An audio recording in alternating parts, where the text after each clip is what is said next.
Welcome to Sweet Tea and Therapy with A&P, the podcast where we spill all the tea, from discussing the latest trends in pop culture to delving into the depths of therapy. We're here to demystify it all. I'm Adrienne McCollum-Smith. And I'm Pamela Tippit. Together, we're your hosts on this journey through the world of media, lifestyle, and therapy. Whether you're sipping sweet tea or seeking solace, we've got you covered. So grab your favorite beverage, settle in, and join us as we navigate the intersections of therapy and everyday life. Subscribe, listen, and let's dive into the conversations that matter. Welcome to Season 2 of the Sweet Tea and Therapy podcast with Adrienne McCollum-Smith and Pamela Tippit. This season, we're turning up the volume on authenticity and bringing you even more raw, real, and unfiltered conversations. As BIPOC female therapists in the South, we'll continue to dive into the unique challenges and triumphs we face in our personal and professional lives, and you can expect a few surprises along the way. In our first episode of the season, we're kicking things off with a deep dive into our shared passion project, Uncommon BIPOC, a retreat dedicated to supporting BIPOC therapists, entrepreneurs, and small business owners. We'll chat about the inspiration behind creating this space and the impact it's had on building a community of rest, growth, and connection. But that's not all.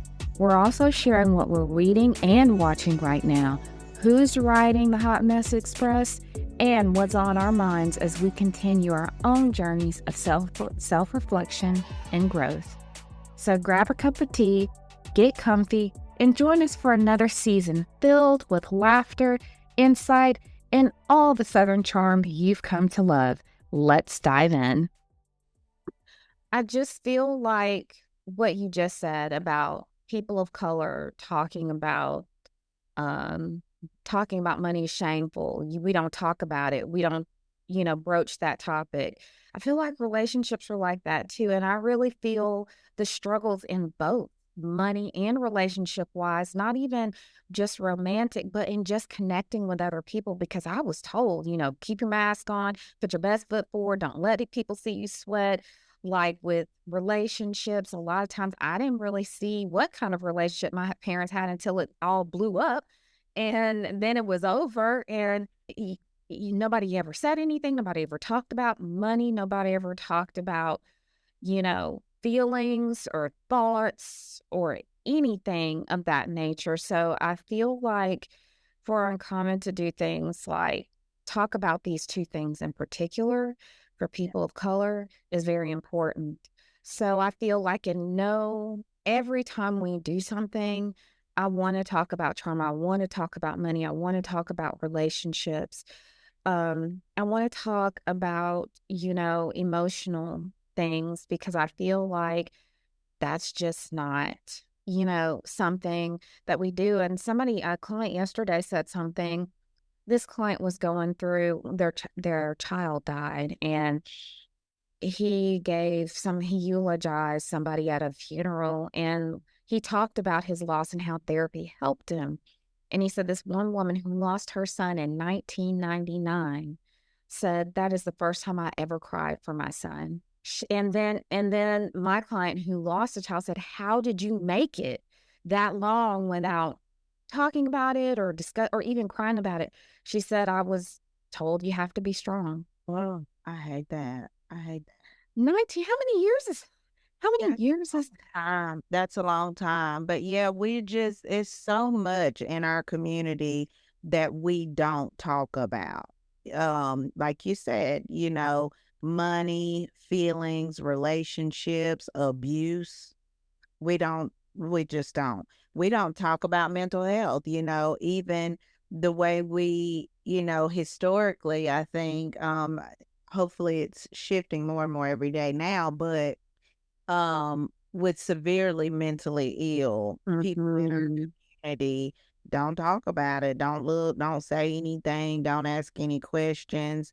He's just a little touched. We don't have real names for what's going on with people, and it's just it's sad, and it has done us a great disservice, I think.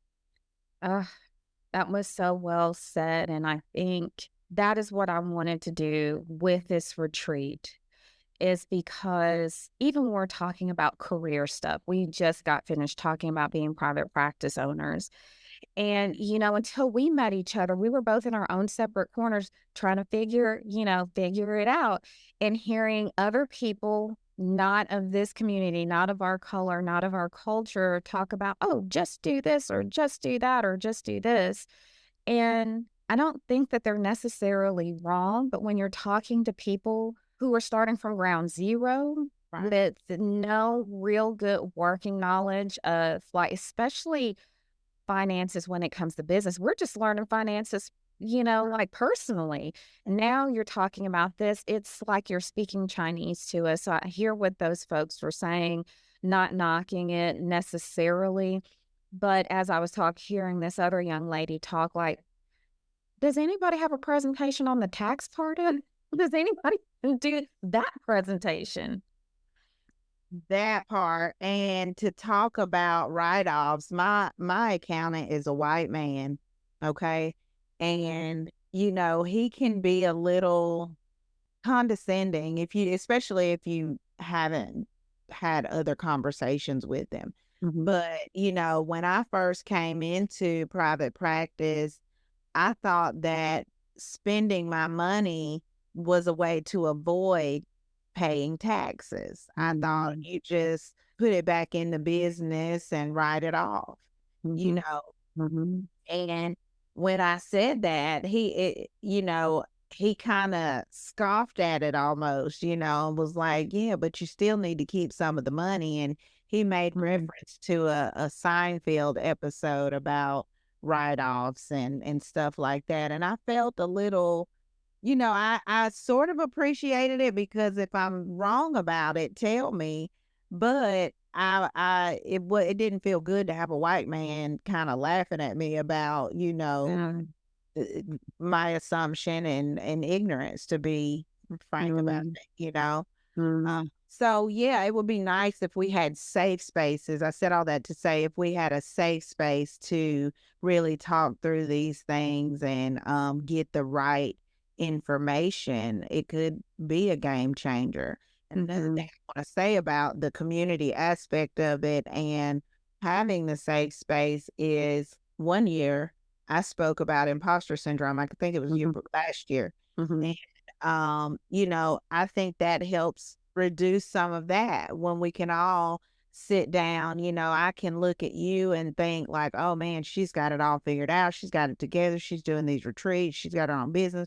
She's doing supervision. So she's got a really sort of diversified portfolio, I guess you could say, or, income. And, people, I think, look at Inspire Counseling and they go to our website and they go to, whatever I don't know, I'm assuming the website and social media, and make assumptions as Mhm. well. And not knowing that we're trying to figure things out.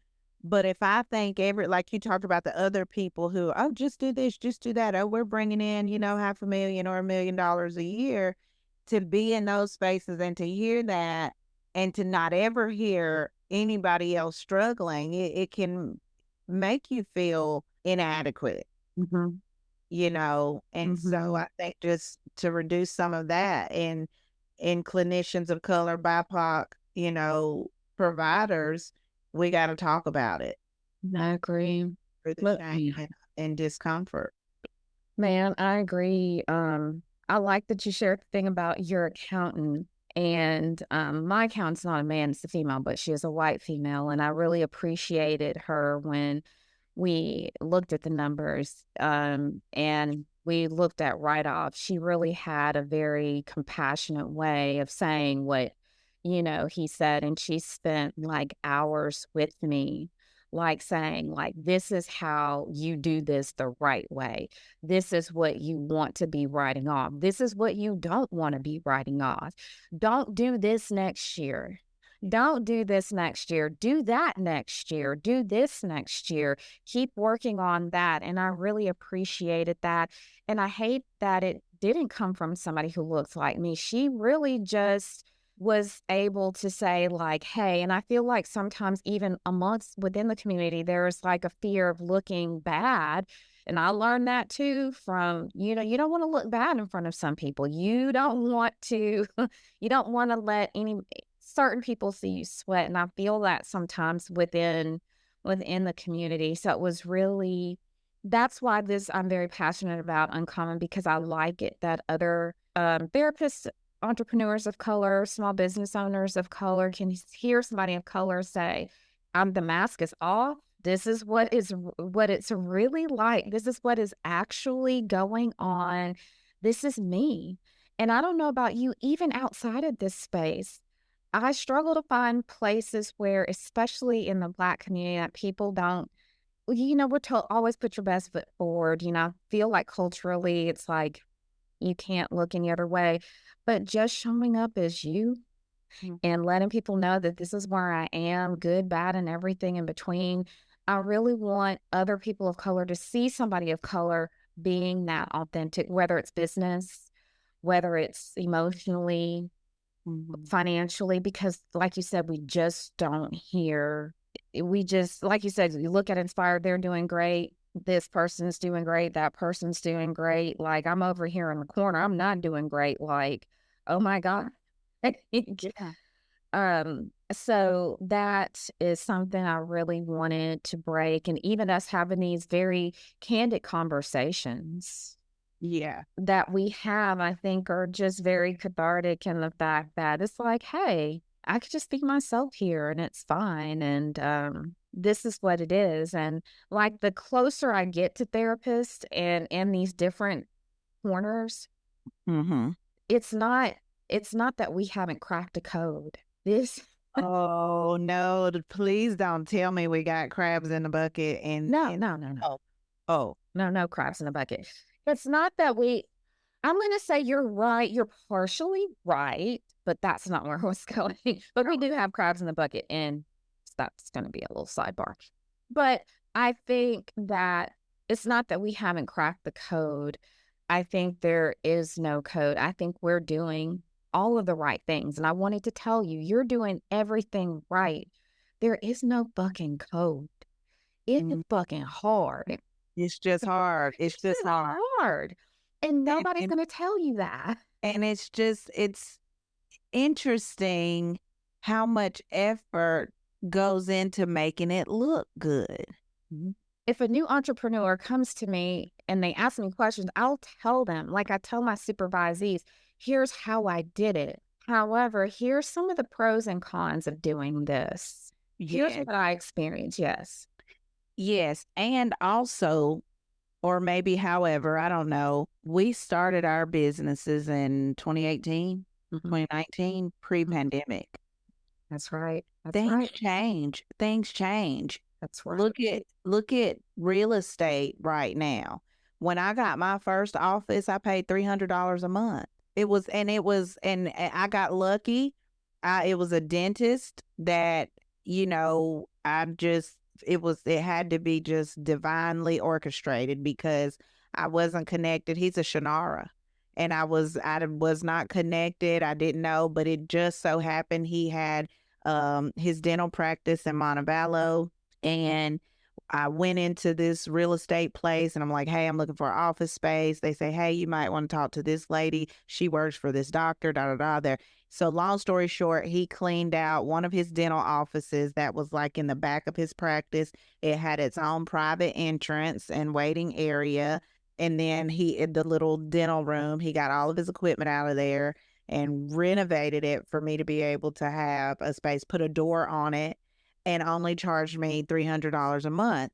And it's just like, good luck finding that. I can't, that was like how it worked out and played out for me, but I got lucky. I think, or like I said, it was just meant to be. Right. And so it's hard to tell somebody exactly what you did and for them or you to think that they can take that and recreate the same thing, So with telling them the whole thing, we have to be mindful that times change very quickly. In 6 years, a lot has changed. But even saying that part to people, I did this. However, it was pre-pandemic. It was this, it was that, it was this, and not leaving those parts out. And I feel like as I've gone along, some of those parts have been left out. Like even some of the people who I've seen be very successful with retreats, you started at a time before, like pre-pandemic, or, things were just highly different, or you got in on the front end. So, like, letting people know that this is working for me. However, I had this going for me. It was during this time, like laying all the cards out, so to speak. Tell the whole Like, story. tell the whole story.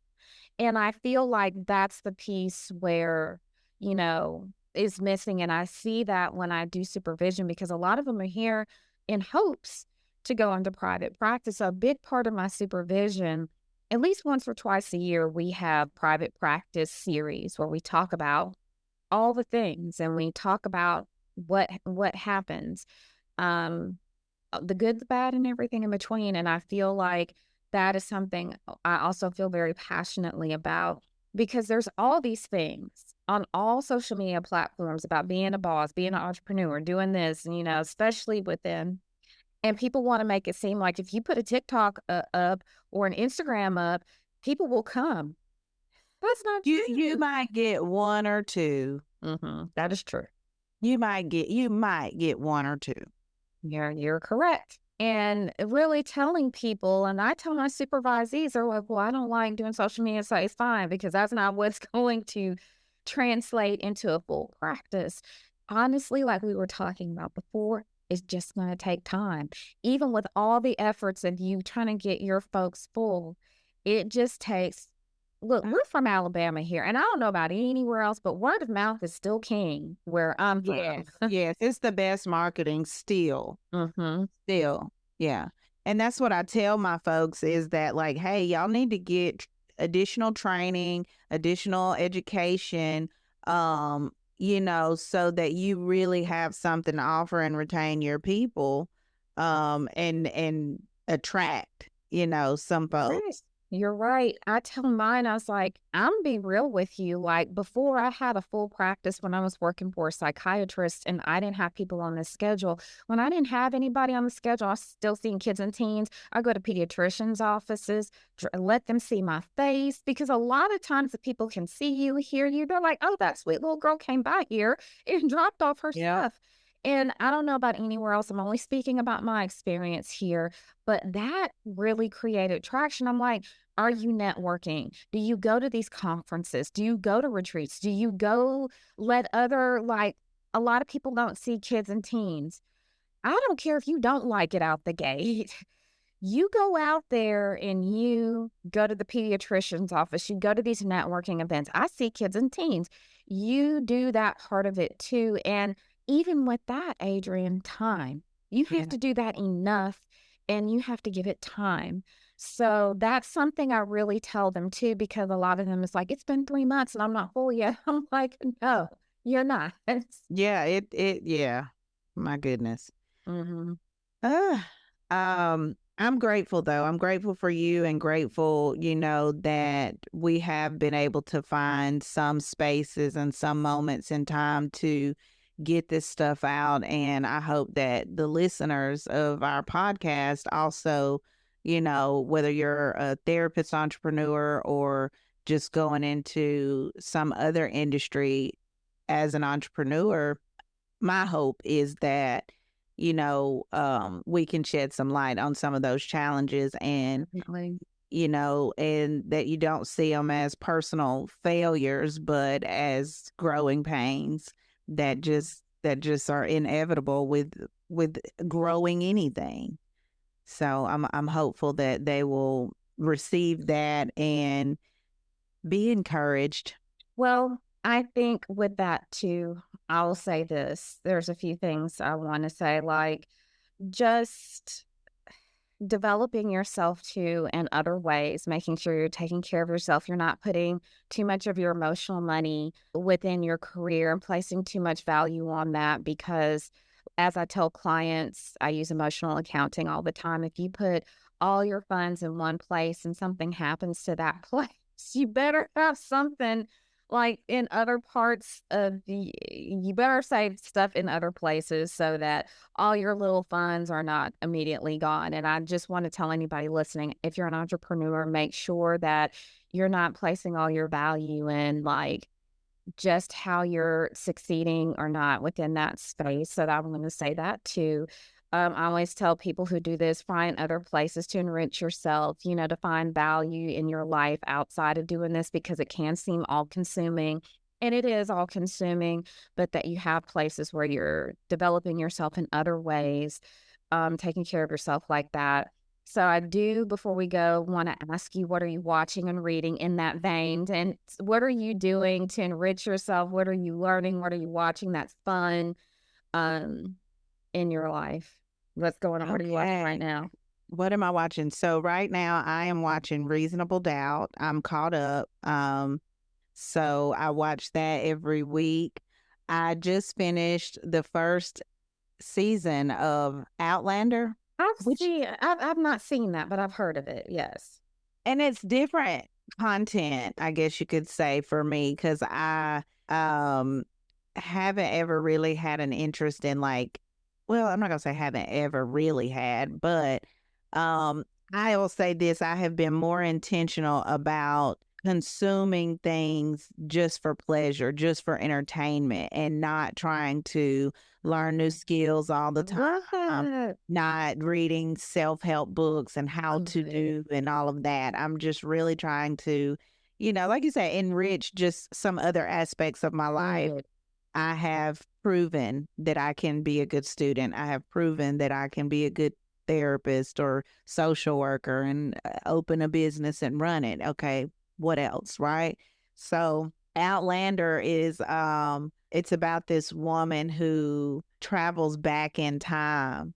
She goes to this like rock hill, and it's known that if you go to these rocks and you touch them, that you can go back to in time and find your spiritual lover, the person that you loved in a different lifetime. And but she knows what's happening in her present day too, so like she's using what she learned in history to help these people that Oh, don't. okay. Yeah, it's good.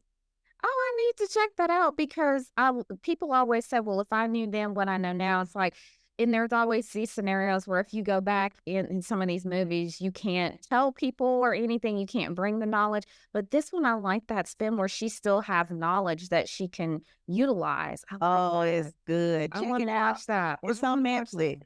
It's on Netflix. Um, Love that. yeah, so I'm doing that, and my son is doing tackle football, so we do that on the weekends. He Okay. has games.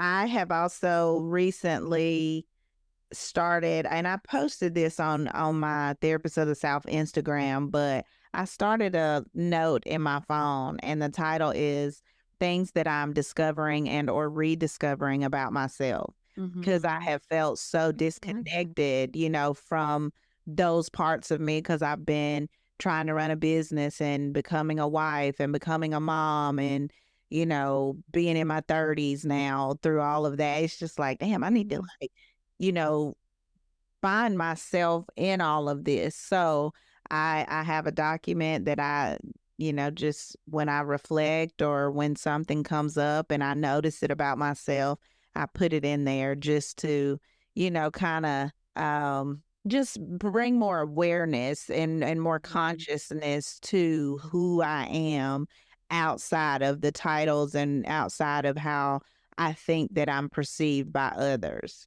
I love that. And I love that you're doing it in your 30s. I think that's a perfect time to do it.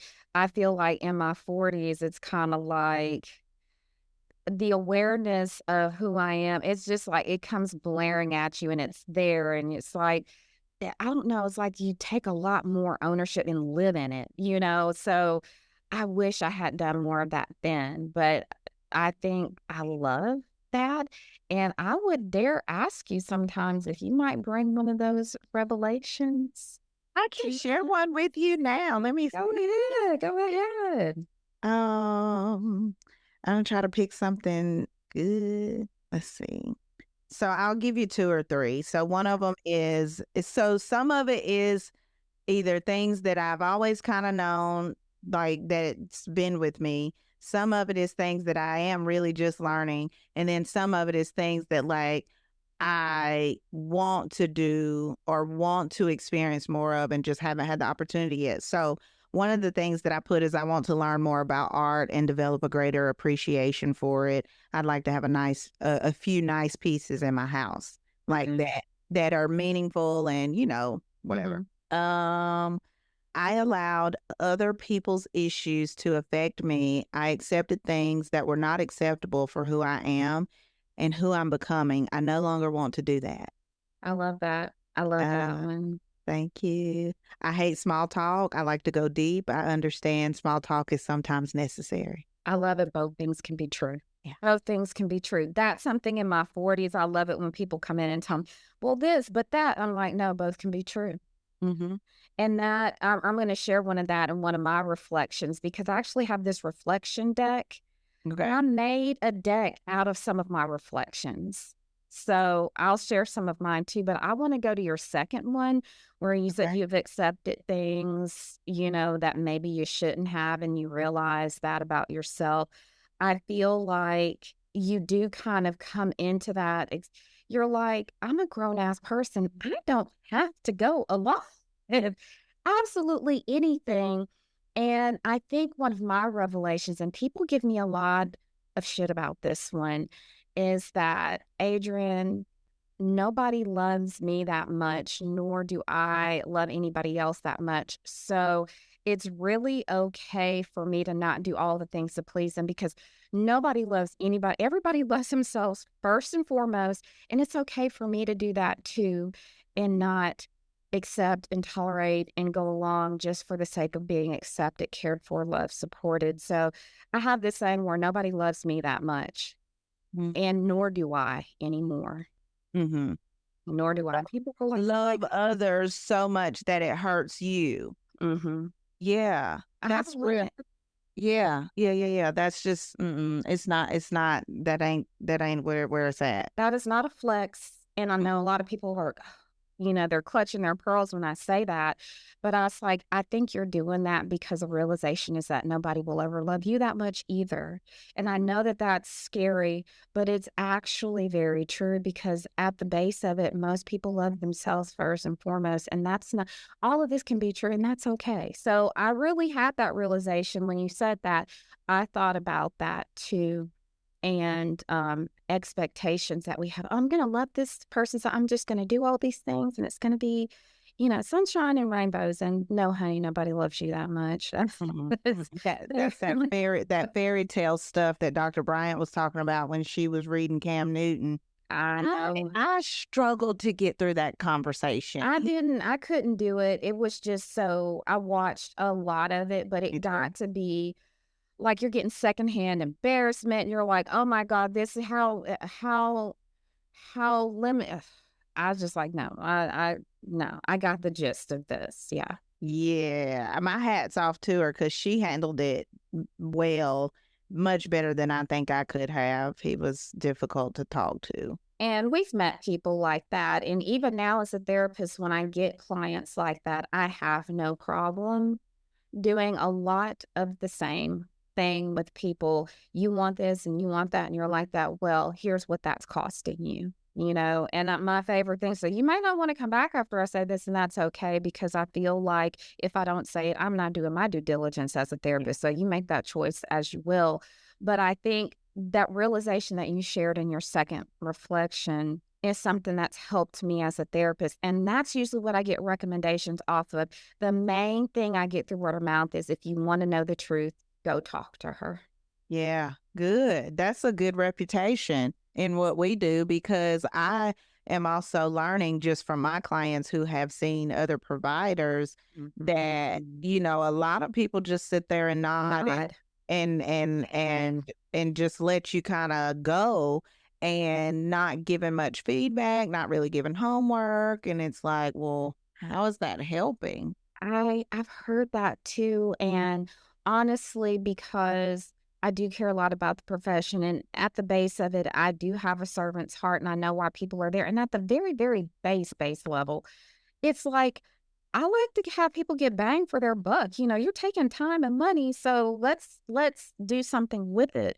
So I really like that second reflection you have because as a mom, a wife, a friend, a therapist, it's very important that you don't fall into just going along with things because that's what might make somebody feel good.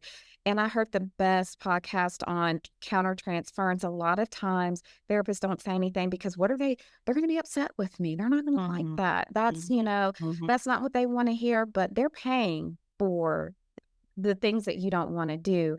So I really, really like that reflection a whole lot that you shared.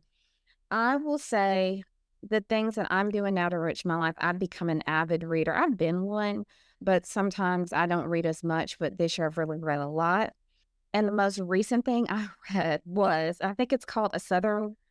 Let me get this out here because it is very interesting. This book is called The Southern Book Club's Guide to Slaying Vampires. Oh my goodness. It sounds weird. It sounds like campy or whatever, but this book club of Southern women start reading true crime novels, but then somebody comes into their little town and they become suspicious of him. And they realize that this man is not who he seems. And these nice Southern ladies have to decide a way to confront him and stop him from what he's doing. They're all like the people pleasing thing, and they're all like these Southern ladies like doing these things, and they really have to find their voice, be okay with not being liked, do things they don't want to be doing in order to handle what this person and take care of what they've been doing. So I absolutely love it, but reader beware, it's intense on all levels.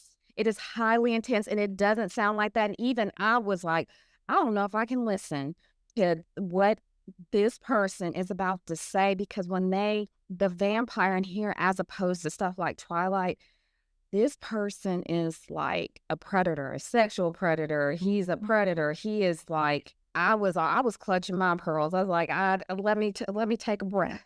Oh my But goodness. it was very, very, very intense. I'll say that. Ew. Okay. Highly. Yeah.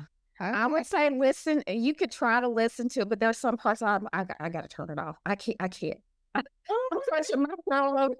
And see, I don't like horror type stuff. Like I cannot do a scary movie Mhm. at all. I remember you said that. I remember you said that.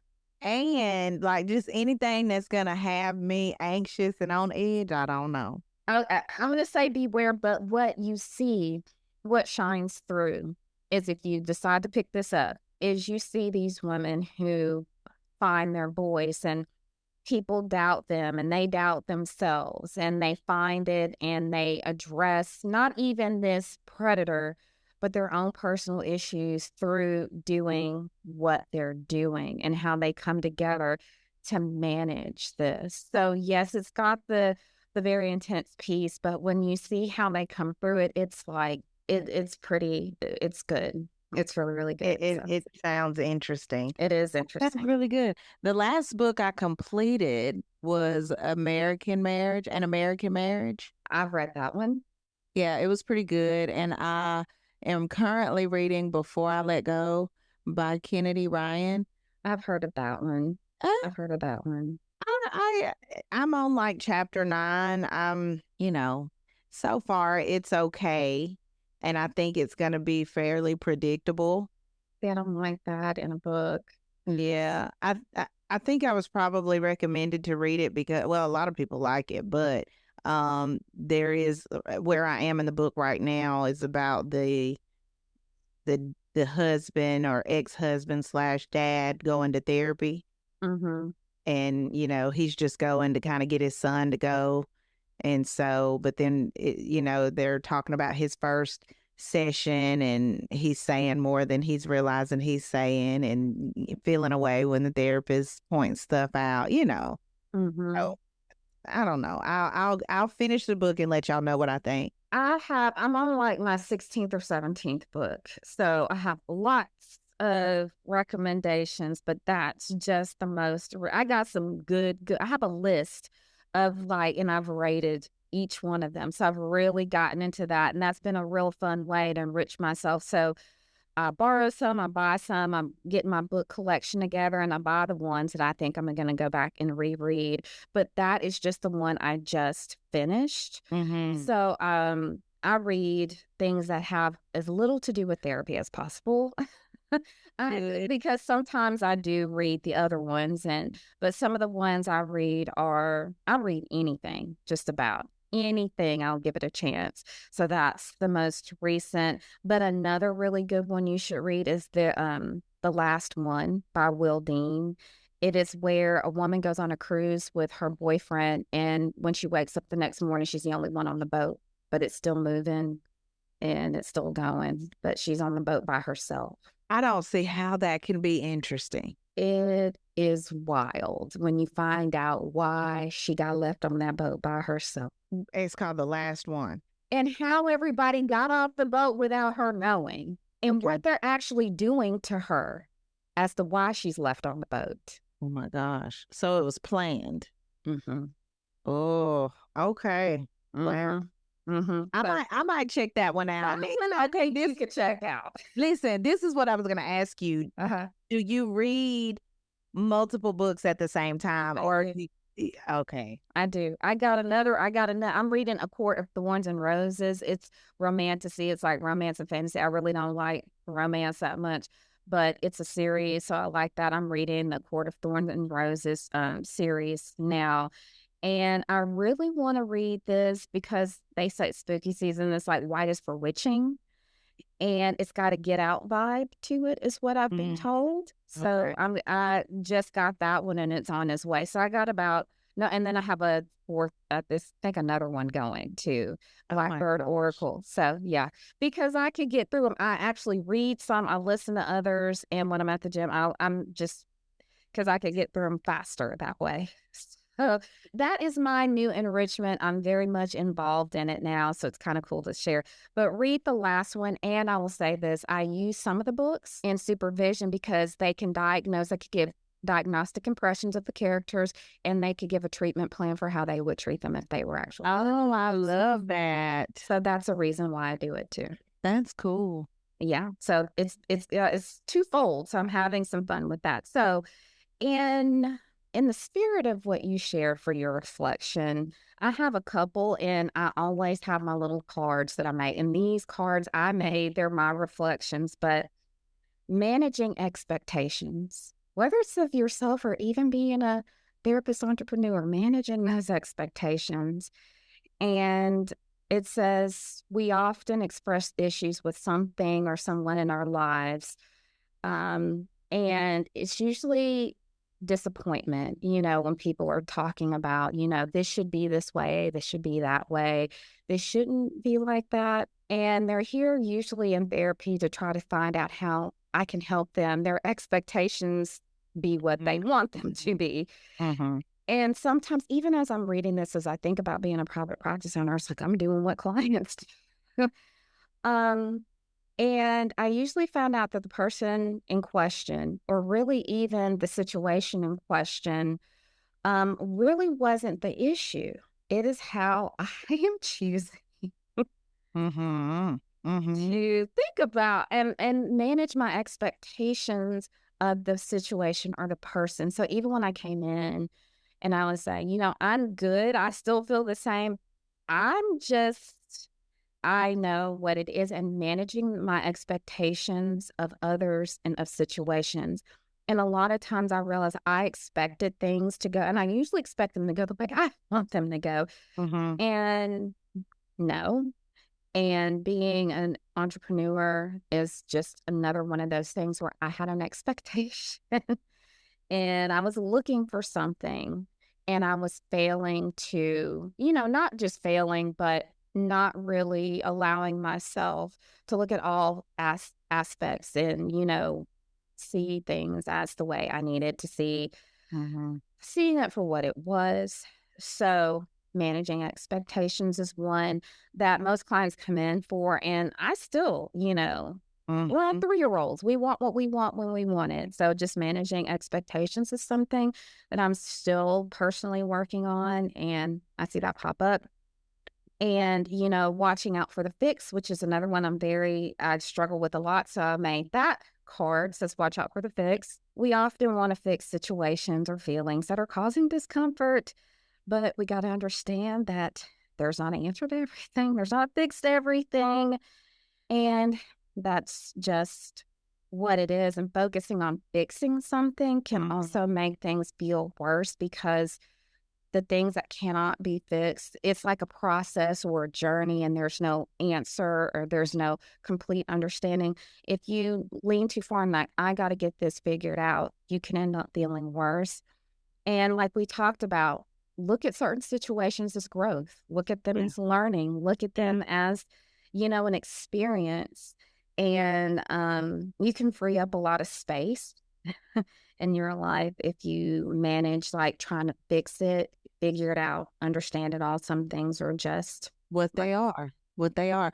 And I like that about watch for the fix, because I think too, a lot of people just skip straight to that step without the reflection piece, the mhm, processing and digesting of like, mhm, this happened, okay, and here's how I feel about it. And what does that mean for me? mhm. you know, and then do I have any control? Is this mine to fix to begin with? Or does this belong to someone else? I, for me, and talking about being an entrepreneur, I think this one really sticks out for me and some of the things that we've talked about today. Being an entrepreneur is an up and down type thing. It's not always a constant state of winning or perfection Mhm. or success. There is a big learning curve. There's a lot of growth that needs to happen.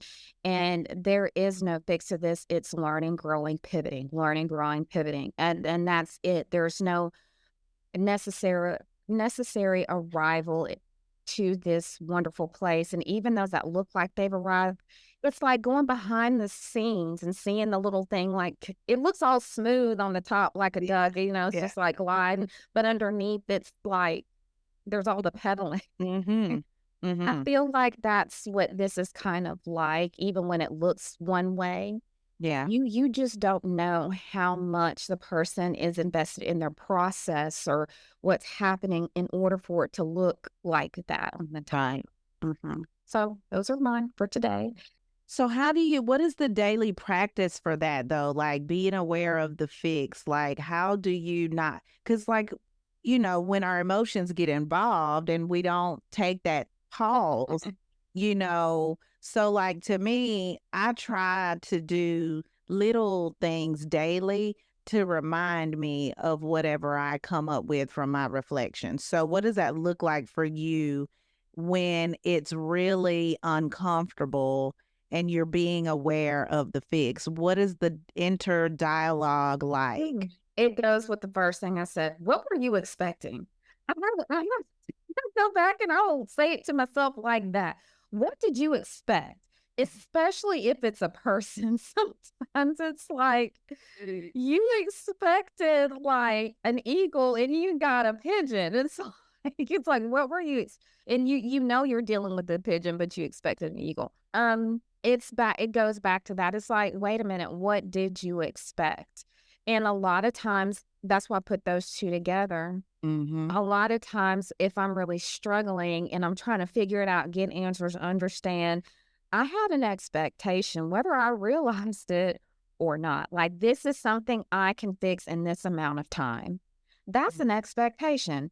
I Yeah. can be a six-figure entrepreneur in 3 years. It's like, maybe we don't verbally say it out loud, but underneath, there's a thought. And I will Mhm. go back to, I was like, you know what? You want this and you are looking for this answer. Like, what were you expecting? What's the honest answer to that? Or if it's a relationship, and I have people come and talk about that all the time. Mhm. And a lot of times, Adrienne, this is going to sound so trite and trivial, but people were complaining about X, Y, and Z. I'm like, have they ever done that? Have they ever done these things that you're talking? And they'll be like, no, but we're going to stop right there. So what are you expecting? And it, a lot of times when it comes to people not understanding something or trying to fix something, you could go back to that initial, like, what were you thinking here? And even when it comes to the business and my expectations here, I see that that's a part of my struggle as an entrepreneur. It's like, I thought it was going to be like this, Mm-hmm. and it's like this. And sometimes that's even hard because sometimes you feel like a little kid. It's like you were expecting candy and rainbows and and it's like, you know what? That's a part of why I'm struggling. I thought it was gonna be this way, and I literally am still low key thinking that, and I still feel that come up. I'm still in the back of my mind thinking, I can get to this.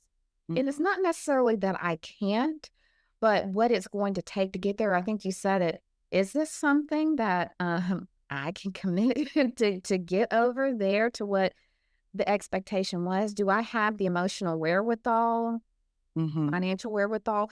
Is that really a realistic expectation to have? So a lot of times if I'm struggling with fixing something and figuring out, I'm like, wait a minute, what are you actually thinking here? What's going on there? Yeah. Okay. That's how I deal with the fix thing. Yeah. Just staying really mindful of your own expectations. Really good. Whether it's All a right. person or a situation. I love that. So who's on the Hot Mess Express this week before we go? You already mentioned a few.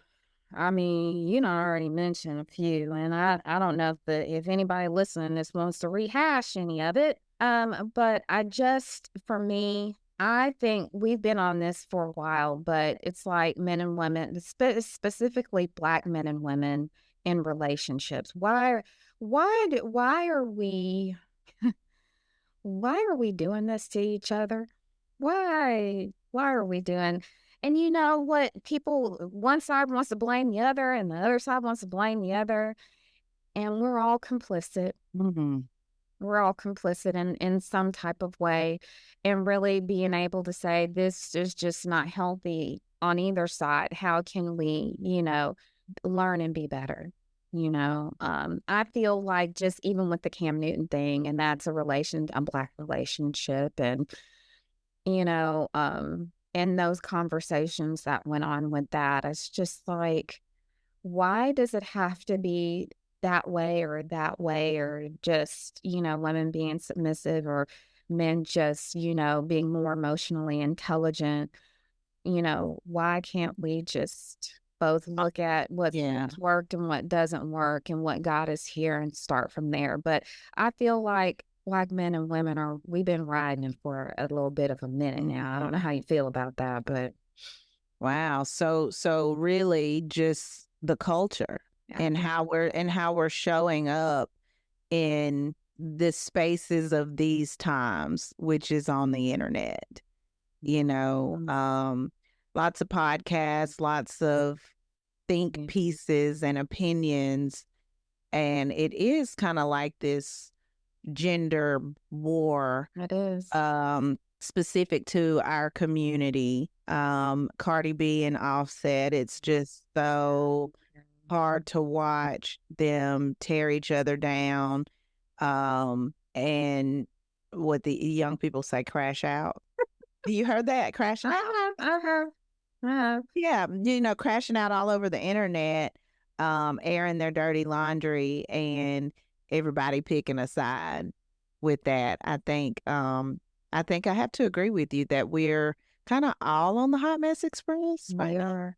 And we're not even gonna talk about P. Diddy. And that we could take that back, because to me, like, when I look at somebody like that, I know they've been highly traumatized. There's some family of origin issues, and I'm guessing a woman of color raised that person. I that's what I think.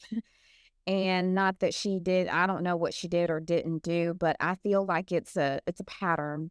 It's not there's one answer and there's one thing that's just going to make it better.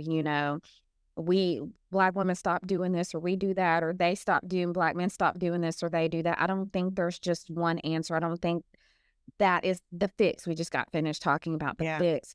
It's about going back. The expectations I think we have are unrealistic, seeing as most of us, like, I hear that there's a lot of generational trauma, a lot of ignorance about having a healthy relationship, what that looks like. I just think there's a lot of different facets of this where it's just not one thing that's going to fix it. I don't think it's going to be one thing to fix it. So I really just watch all of it unfold online, and it just literally, it's heartbreaking to watch sometimes. And I don't know about other cultures, but if this is going on in their cultures, I don't know about it. And I don't know that it is. And even if they were at war against each other, it's just to do it sometimes in the ways that we do it, and publicly picking sides and having commentary. I think, yes, there needs to be some conversations that publicly do happen, but the way that we are doing it, sometimes I'm just like, wow. Yeah. Wow. Yeah. So I don't know who you think is on the Hot Mess Express or that. I mean, I'm with you. Mhm. I agree. I think we're all jumping off and on. I just, and I don't know about you, how many people of color you see that are in relationships, Black people in relationships, but I hear a lot of the same narratives in here. And I really try to put that message out instead of always looking outwardly and saying, well, if you just did this, what are you doing? What are your expectations like? And start from within before you start doing this, and let's start there. Yeah. And everybody who comes in with some of these talking points they've seen on social media or whatever, like, oh, it's their fault because, they don't do this, that, or the third. So what are you doing? Because honestly, you're here with me. So what are you doing? And it goes back to self-awareness. A lot of people don't know. They think that they've got it all right and they're right and everybody else is wrong. I have a client, very intelligent, amazing job, dream life kind of situation, but when it comes to the relationship, this situationship that she's in, it's so many blind, so the insight is just not there. And then it's like when I say, well, what did you expect? What did you expect when you did da da da da da da da, right? And then it's like, oh, well, when you put it like that. I love it. Yeah, when you put it like that. Yeah, like, oh, I ain't. No, you didn't. Yeah. Starts with you. Yeah. And all of this starts with each of us as individual Black people. What are we doing? And so sometimes when they bring up these, have you seen, what do you think? No, I'm not going to jump on either side. Let's talk about how this works for you and what you're taking from this and what you're doing with some of these talking points and how it's affecting you. Yeah. And that's all I want to talk about. And people don't want to talk about that. So I think that's why we stay on the Hot Mess Express, is because you said the awareness is so hard for people. It's so much easier to say, well, if you only do this, then I wouldn't have a problem. No. Yep. No. So that's my Hot Mess Express. And I just appreciate your time today. And I have a very interesting idea to run by you for our next podcast. So everybody who's listened, thank you if you're listening, and we appreciate you. And we hope to have you come back and join us. Okay. See you guys next time. Okay. Thank you for tuning in to this episode of Sweet Tea and Therapy with A&P. We hope you enjoyed diving into the behind-the-scenes world of therapy and everything in between with us. Don't forget to subscribe, leave a review, and join us next time for more candid conversations and a fresh brew of tea. Until then, take care, be kind to yourselves, and keep sipping on that sweet tea.